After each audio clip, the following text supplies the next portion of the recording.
we were taken in the spring of '64, our regiment was, in the neighborhood of Petersburg. And while we were camped just north of Petersburg, General Grant began his invasion of that part of Virginia.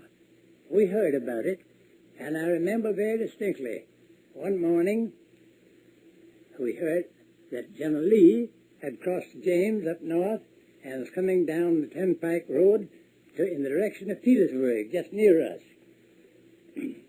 And the next morning, happening to look while I was on guard, across the James River, there we saw long lines of blue, the infantry of the Army and the United States flags on the other side of the James, coming down to beyond the mouth of the Appomattox River, where it flows into the James, in order to cross on the pontoon bridges, and thus began the invasion of that part of Virginia and in the siege of Petersburg.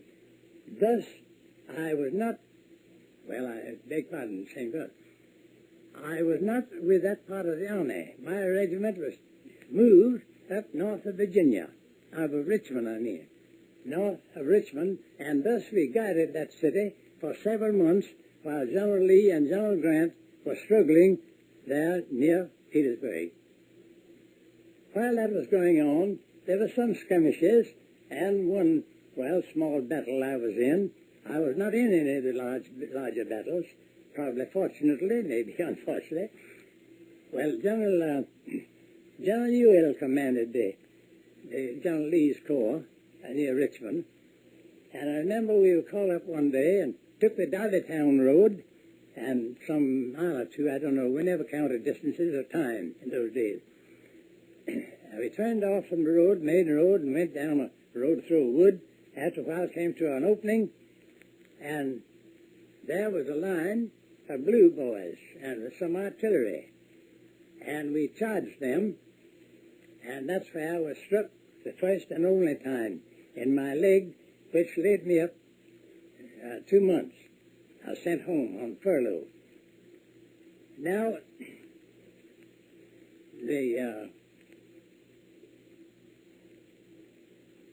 I want to bring in one or two little points there that might be of interest to some.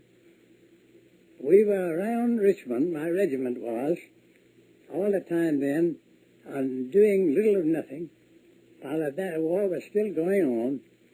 And after a while,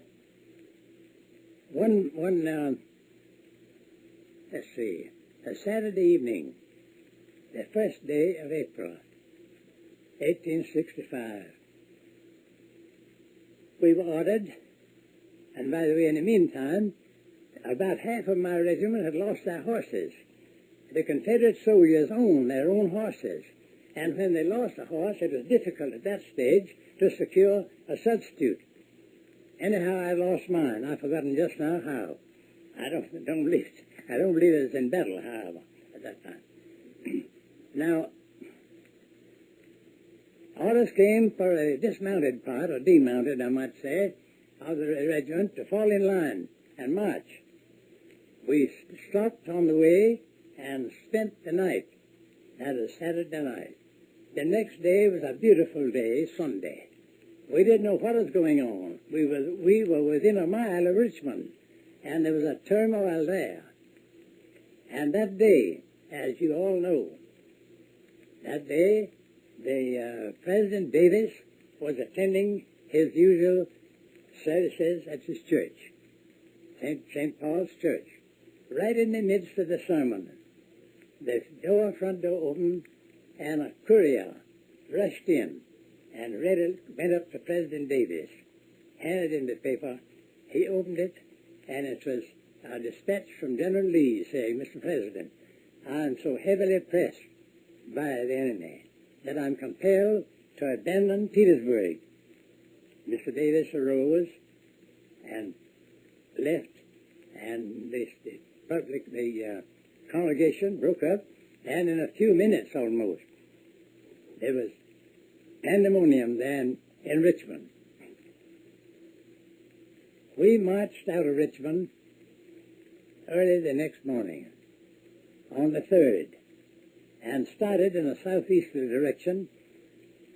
We didn't know which way nor where we were going, but afterwards it showed that we were attempting, under General Ewell's command, to come in contact with General Lee, somewhere down southwest of Petersburg.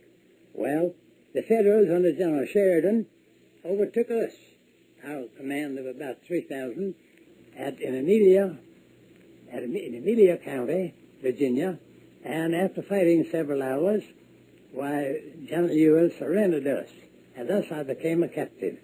I went to prison along with this command, and we landed in Point Lookout, Maryland, down here. And the day after we reached there, as a curious boy, I arose pretty early. We just gotten there the afternoon before.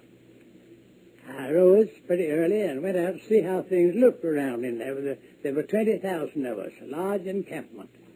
Happening to look across in one direction, I don't know which, well, there was a flagpole, and a flag on it just rising.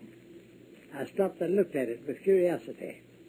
It stopped when it got halfway. Well, I knew what halfway flag on a pole meant. I looked at it. I thought, well, the rope that handles that flag must have a knot in it, and I'll see a man presently going up that pole to untangle it. I waited a whole minute, and I casually turned my face in another direction, and there was another flagpole with flag half-mast already. So I put my head in the tent. There were 5, 6 others of us. I said, boys, there must be some big Yankee dead. I wonder who it can be. Of course, we had no means of knowing. And then we waited for about an hour. The sergeant blew a bugle. We, 150 of my company, fell in, and as soon as he finished calling our names, a number of us rushed up and said, Sergeant, what does the half flag mean? His face fell. He says, President Lincoln was shot last night. Well, the feeling, the variety of feeling that came over us 20,000 men in just that one. Of course, there were several other prisoners, as you know. But as for me, and a boy, just 19, I didn't know what to think. I couldn't feel any hatred toward Mr. Lincoln, especially.